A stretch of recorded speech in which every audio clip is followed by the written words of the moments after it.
Hey guys, and welcome back to Deku Tarot and to your weekly tarot and astrology for April 6th through the 12th of 2020. Stick around at the end for some big announcements in terms of price cuts for all my readings, how to get 30% off of astrology, natal charts, compatibility charts through this amazing site called Truly Divine. So stick around at the end for that. And again, both of that information will always be in my description box below this video.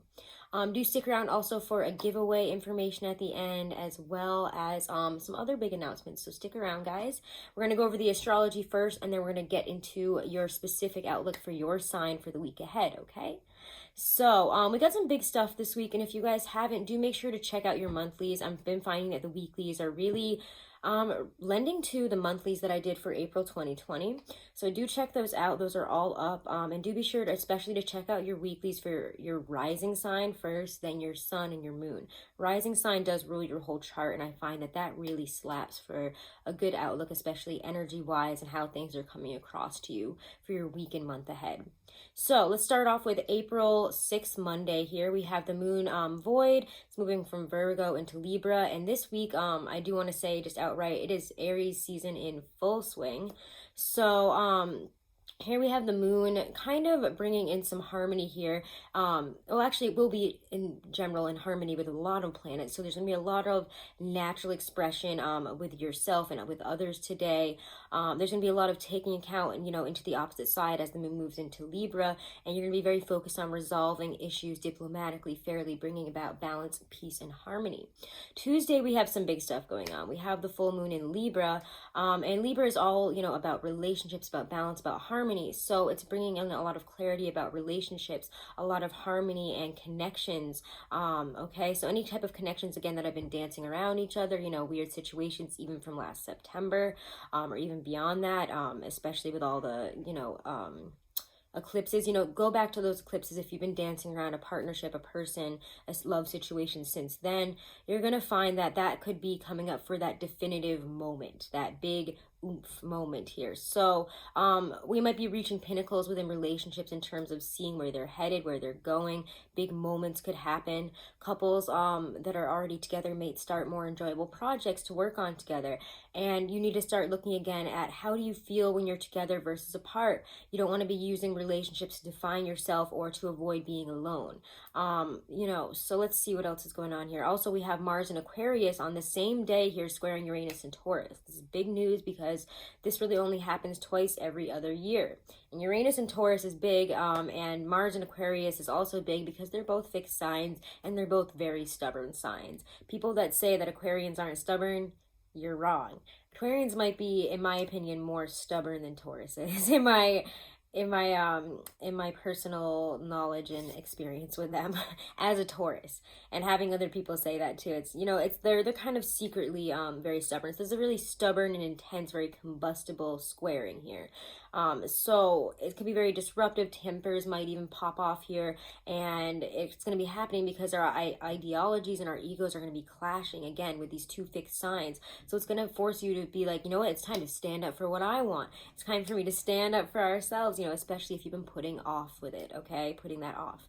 So steer clear of any people and situations that will explode. Keep a cool head, okay? Friday, April 10th is another pretty interesting thing and pretty nice thing actually going on, especially for all this other really Aries energy, with the sun in Aries and being in Aries season. We have Mercury also moving into Aries here. So there's a lot of expressive, quick-witted, speedy speech here. We're going to be more drawn to, saying one-liners rather than going into a whole soliloquy of, everything and, maybe even like writing out an essay to explain things. People are going to have short attention spans. Keep it short. Pay attention to what people are saying, because if they have to repeat themselves, you might find that suddenly you're in an argument, okay? Because there's a lot of argumentative energy within this, within Mercury and Aries here. So if you don't want to burn down any major bridges, keep your argumentative side in check. So, in terms of astrology, that's pretty much what's going on here. We might do a separate video for the full moon in Libra, not Libra. So check that out as well. All right, so let's get into the tarot reading for the week. All right, Scorpio. So let's look at your week ahead. Let's start this off actually with a little announcement here so I don't have to bombard you too much with them at the end. I am working with this really awesome company It does astrology charts, numerology, compatibility for numerology and astrology. And they're called Truly Divine. You can check out their information in the description box below, as well as the code to get 30% off of any reading. You can also use that anytime you want. It's not like you just use it once and then it's done. You can use it every time you use their services, or you can share it with as many people as you want, and they can all use it as much as they want. So I figured, you know, with everybody being pretty bored right now, not having much to do, you might be interested in learning more about your astrology, learning more about your numerology, your life path number, your astrology compatibility, and learning more about astrology in general. So check out their services. Again, use the code DEKU30, and you can use that again as many times as you want. Share it with a bunch of friends, family. Have some fun, guys. They're literally the best astrology company and numerology that I've ever, they've just given me the best charts that I've ever gotten, is what I'm trying to say here. And I've had my numerology chart done, I've had my life path numbers done, I've had compatibility and astrology charts done by people that I've, you know, are people in person, you know, professionals. I've also had it done by, you know, websites, etc., like a ton of times, and they have just blown them all out of the water. So definitely check them out, guys. I have never been more impressed by an astrology and numerology service literally ever, so check them out. I cannot state enough how much I love them. So check it out. Again, all the info's in the description box below, along with all the info on booking a reading with me, which right now, again, all my readings are 20% off due to all the COVID-19 stuff going on. So just trying to help you guys out. Scorpios, we're using the Gustav Klimt deck. I know you guys don't want me to have to start this off with announcements that aren't about you, but those could be about you and you might want to use it, so why not? Let's see how we're feeling this week. It's in our emotions and feelings this week, April 6th through the 12th for Scorpios. Oh, that's annoying. I get it though. Let's look at career. Let's look at work. Career and work for Scorpios. And let's get love and relationships. And with a full moon in Libra, which is your 12th house if you're a Scorpio rising. Again, that's why I always say check out your rising sign, because your rising sign dictates where all your houses are. And it is the ruler kind of in how you come off as an energy. And I find the readings that I check out for my rising sign often hit the most. So check it out. All the Aprils are up also right now. So let's look at also anything else happening this week. Big events, situations. Ooh. We'll take that. We'll take that. All right. Let's pull just one last clarifier here. Let's pull a couple of clarifiers as we go through. But how you're feeling this week is interesting. Yeah, Eight of Pentacles reversed in the Sun. Kind of feels rough, right? Doesn't feel great, that's for sure. But the Sun isn't bad. You might feel frustrated because you can't work on things because there's not a lot of effort to be put into a lot of things, and it feels like no matter how much work you're putting on stuff, you're putting into things, you're putting into especially, you know, career stuff and things that you want to be making money on, etc., it's just feeling like there's not much to be done. There's anxiety and stress over this, and you're feeling really, you're not feeling that ambitious as you did before, because you're feeling like no matter what you do, you can't seem to get there. Eight of Pentacles reversed with the Sun. It's a really interesting combination. I kind of want to pull one more to put this one into words.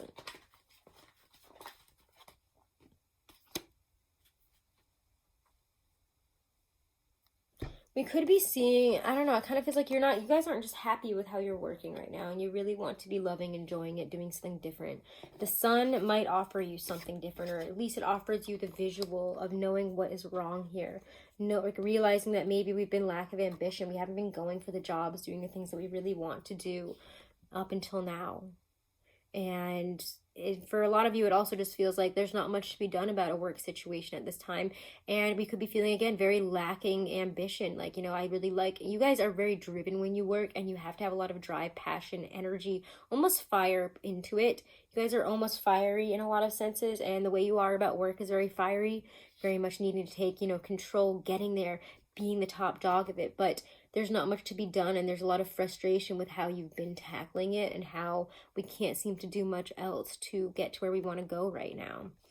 But the sun also says that it's highlighting some things about how you're working that aren't working for you, things that you don't enjoy, that don't make you happy, and that are leading you to kind of like dwindle your energy and putting all your energy into the wrong types of resources, wrong type of work. Career is interesting here. We do get the Seven of Wands, and you need to kind of stand up and fight for what you want. Go for it. So amidst all those other feelings that were coming in terms of, wow, maybe I've been going for the wrong things, doing it the wrong way. Maybe I've thrown my energy and lack of ambition into something when I should have been driving it upwards, doing something more, going for something that maybe I wouldn't get, but that, makes me excited for even the prospect of possibly having that happen or doing that, This is a lot more exciting, and it's a lot more like, I will show you what's up here. With the Seven of Wands is always fighting up against, people who might have something negative to say, people who might not be for it, people who might, again, be trying to pick at your principles. You're going to be feeling like your principles are under attack, what you believe in, who you are, people trying to take advantage of your situation. And you're like, oh, hell no, let me show you what's up now. Love is nice, though. We get the Knight of Cups. There's a lot of dreaminess, a lot of ability to communicate romantically. There's a lot more romance energy here this week. Getting into all those romantic-y vibes, love vibes. The Knight of Cups is very dreamy. He's like the, what am I trying to say? The Prince Charming kind of energy here when you get him. So it's really, really nice to see the Knight of Cups here. There's a lot of confidence, happiness, invitations to new beginnings, romantic stuff here, maybe reading poems, right? Watching romantic things, really connecting and communicating romantically. There's all that really beautiful energy there. And I really like to see that, what you don't see coming in this week is the Two of Cups. You could be having a dark horse come in with a love situation, or somebody with a really wonderful opportunity offer that makes you feel so loved, so emotionally fulfilled, so happy. So there's a lot of love this week and camaraderie in relationships. If you've been trying to work on a relationship, it feels like you're getting to some really new and wonderful places there. Wow, yeah. Communicating emotionally, almost like intuitively. You guys can really feel through each other's emotions, especially if you're dealing with somebody who has some heavy water sign placements like Cancer, Pisces, or even another Scorpio. But this feels more like Pisces or Cancer to me. But the Ace of Cups is there, and especially with that Knight of Cups, it just feels like there's so much love and new beginnings for love for you. You could be asking some big questions. You could be falling in love for the first time within a relationship, saying you love you. But there's just new beginnings and this real sense of seeing each other in a really wonderful way, seeing each other's needs and wants and desires and being able to fulfill them, talk about them, deal with them. There's a lot of this depth of just this ooey gooey deep romance here this weekend. Like, I don't know what else to say about it. It just feels good. So you're communicating in the right ways. You might be falling in love, meeting some new people. I'm not saying it's because you're going out and stuff. If you are talking with people, I hope that it's online right now. I hope that you're calling, texting, video chatting them. But there is this sense of, again, falling in love for some of you, getting the feels for somebody. And when you guys get the feels, you got to look into them. You got to talk to them. Let's see what's going on. And for those of you in relationships, there's just a deepening and a deeper amount of communication, empathy for one another, compassion for one another, communication and appreciation, and showing love and appreciation, trust. The situation calls for you to have faith, trusting one another. There's growth in your trust for each other. And for a Scorpio, that's a really big deal. You guys have layers because you don't tend to trust easily. But yeah, getting to know each other. There's a lot of, even though there's not a lot of communication heavy cards here, it feels like your hearts, your souls, your energies are really getting to know each other. As you reveal your innermost selves to each other, your bond deepens. Beautiful messages. Let's pull one Lindsay Andrews Power Deck card for you guys. Ooh, let's see. Vision. It's an interesting card. So vision. There are times when you will have less vision, and because of that dimness, you will become unbalanced in your seeing, and you will see everything, every stone, every machine, every tree as dead rather than alive. As your vision grows, sit still within the city and begin to develop and to see that stones and plants and even machines are alive. Even the dead trees have passed through the gateway in the west. Their spirit carries the dreaming shield. Begin to see the life within every object. Begin to see the sacredness in things, their energy, their colors, their luminous forms, their shadow beings. Then you will become strong. See power all around you. It is you. You have developed true vision. How beautiful is that? So Scorpios, those are your messages. Check out your monthlies for sure. Make sure to subscribe. Make sure to share. Hit that wiggly bell in the corner if you want to get notified every time I go live or put up a video. If you want to enter for this giveaway, for this really awesome bone bead wire wrap ring, along with some other crystals of mine, and especially made spell sachet. I always say that wrong. All you have to do is either book a reading between now and April 13th or before April 13th, or share a video, any video from the channel on social media, screenshot that, share, send it to me via email, and you're in. All right? Have a wonderful and blessed week, guys. Again, make sure to subscribe. Make sure to check out those monthlies, and have a blessed, blessed week, guys. Namaste.